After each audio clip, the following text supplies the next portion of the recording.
Vini cooks, but fellow Brazilian Raphinha steals the show. We witnessed the greatest upset in FA Cup history this weekend. Spurs United remain atrocious, and Endrick is up and running in French football. This is DMAC Daily. El Clasico's latest rendition delivers an absolute banger. Vini breaking his 18-match scoreless run in spectacular fashion. For all the slander this man has endured of late, bro is now tied with CR7, Benzema and Puskás as Madrid's all-time leader for goals and assists in finals with 16 in 15 games. But he'd still be upstaged by fellow Brazilian winger Raphinha, with the 29-year-old bagging a brace, which included the eventual match winner to hand Barca their 16th Super Cup title. It wasn't a perfect display though by the Blaugrana. Despite being light years ahead in the heart of midfield, the typical defensive lapses were clear for all to see, and then down to 10 men, they almost threw it all away entirely. Luckily for their sake, Carreras bottled a golden opportunity from point-blank range. He's copping a lot of heat for that miss, but if there's anyone who should be held responsible for their shortcomings today, it's gotta be Xabi Alonso, right? Outside of individual quality, Madrid were largely second best, tactically outclassed, and don't get me started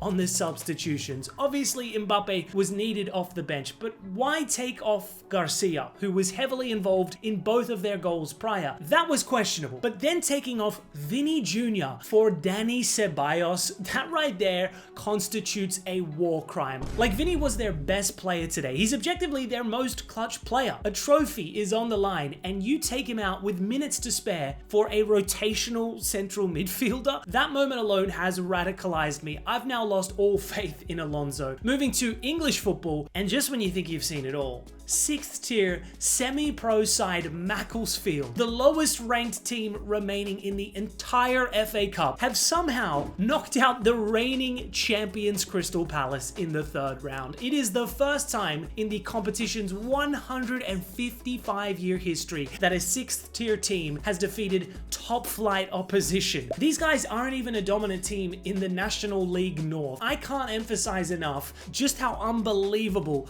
of a result this is. I mean, a 3rd tier side got hit for double digits against Prem opposition this weekend, yet this lot has somehow taken out the previous winners of the entire thing. The magic of the cup is alive and well. Incredible scenes at full time with the pitch invasion. So many touching storylines at play here too, with Wayne Rooney pitch side as pundit clearly moved at full time, seeing his younger brother, who is the club's manager, pull off such a miracle. Remember, this team is also collectively still grieving with the unexpected passing of Ethan McLeod just 3 weeks prior. Macclesfield were also notably liquidated as a club back in 2020. They've been through the ringer plain and simple, but this moment will live in the hearts and minds of their fan base for generations to come. This photo of their captain serving himself a pint at the clubhouse post-match is unironically such a beautiful image. Like, this isn't supposed to happen. So farcical, yet so poetic. The football gods absolutely cooked with this script, as they did with United's latest home disaster, knocked out at Old Trafford in the FA Cup 3rd round by Brighton, meaning that it's a 40-game season for United, the lowest amount of games in 111 years for the club since World War I. That is diabolical stuff. But truth be told, this result in isolation shouldn't come as that much of a surprise. The club's already in turmoil. They've got an ex-player temporarily in charge. They reverted back to a back four. Doesn't shock me that a stable Premier League club got the better of them, even if they weren't playing a full strength side too. I do find it ironic though that some of the biggest Amorim simps are now crashing out at this result. Like, where was that energy during Amorim's 14 months in charge and the shocking 32% league win rate that followed? Don't be fooled by this kind of delusional revisionism. On a separate note, hilarious timing for United's captain to get hacked on Twitter. That is peak Manchester United right there.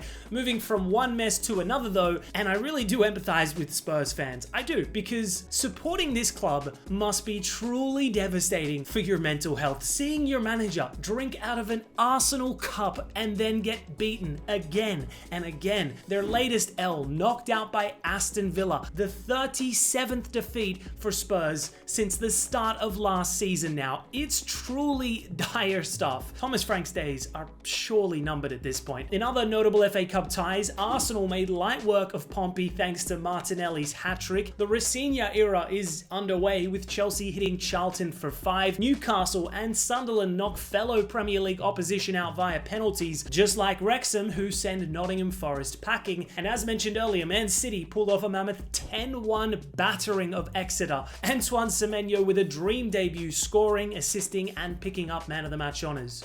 Shifting gears to Germany, and Bayern have entered 2026 just like they left 2025, by farming the crap out of their opponents, hitting Wolfsburg for 8, their biggest ever defeat. Harry Kane's goal, the pick of the bunch today, outrageously top bins his 20th Bundesliga goal of the season. That's more than double the second highest tally. You may be asking yourselves, who is closest to catching him? Well, it's none other than Bayern Munich forwards Michael Olise and Luis Diaz. These two have also been ruthlessly stat padding. Diaz with 23 goal involvements in 23 games, Olise with 27 in 26. This is output that prime Robben and Ribéry would be proud of. Company is doing a tremendous job, but the optics of this total dominance, I personally don't think are a great look for the Bundesliga. Dortmund have fallen off massively in recent years, Leipzig aren't a credible threat, and Leverkusen have returned to their previous level now. Bayern are so clear of their domestic opponents,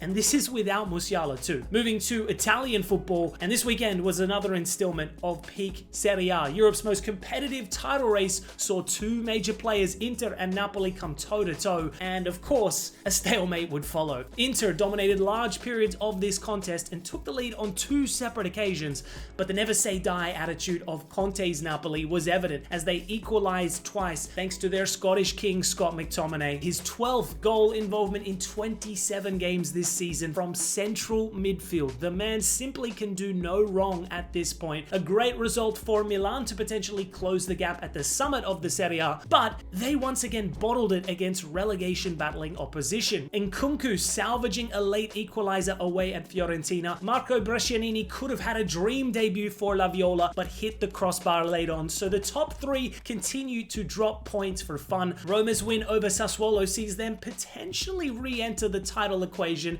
Truth be told, I have no idea who wins this thing. Meanwhile, in France, an Endrick has delivered a statement in his first outing in French football. The debut merchant himself, who bagged in his first appearance for the Seleção, for Madrid in La Liga, and then again in the UCL, has now made a dream start at Lyon, scoring the match winner away at Lille in the French Cup. This man is on a mission to make that World Cup squad for Brazil. He's coming into a Lyon squad that's now unbeaten in 9 games. They're top of their Europa League phase and are pushing for the top 3 in Ligue 1. It's a club that historically prioritizes youth talent, and it's very clear that they value Endrick big time. Personally, I think this is the perfect environment for him to flourish. Remember, before Esteval became the talk of the town in South America, Endrick was the star boy. I've still well and truly got my stocks on him becoming a superstar of the game. And to close out today's episode, we're going to briefly touch on AFCON this past weekend. 4 huge quarterfinal ties, starting with the host nation Morocco against Cameroon, and it just had to be Brahim Diaz once again. 5 games, 5 goals now, the first African player to do so since Osei Kofi for Ghana back in 1968. Ismail Saibari then closed out the show. A fine day at the office for Morocco. Nigeria absolutely cooked Algeria to advance to the semis. Osimhen scoring and then assisting Akor Adams, who then delivered an iconic tribute to Patrice Lumumba. Game recognizes game. Senegal got the better of their West African rivals Mali with a 1-0 victory. Everton star Iliman Ndiaye firing them to the semis. And it was another Merseyside star elsewhere who stepped up as Mo Salah's Egypt advanced with a huge win over the Ivory Coast. Marmoush picked up his 2nd goal of the tournament, but it would be their captain extraordinaire whose goal secured their place in the semi-final. Jamie Carragher is probably sweating as we speak because Salah is clearly a man on a mission, determined to bring AFCON back to Egypt. The 2 semis that now await us are going to be incredible matchups. Hard to go past Morocco on home soil, but the Super Eagles are moving different right now. They made a mockery of that Algeria side. And in the other matchup, I'd say Senegal have the stronger squad on paper, but there's a real unity within this Egypt team. 1 to 11, they probably weren't as strong as even the Ivory Coast were, but that collective spirit is evident, and they've got 2 real stars to rely on in attack as well. I'm predicting a Morocco versus Egypt final. Let me know your predictions below. Anyways, guys, that's all for today's DMAC Daily. I'll see you tomorrow.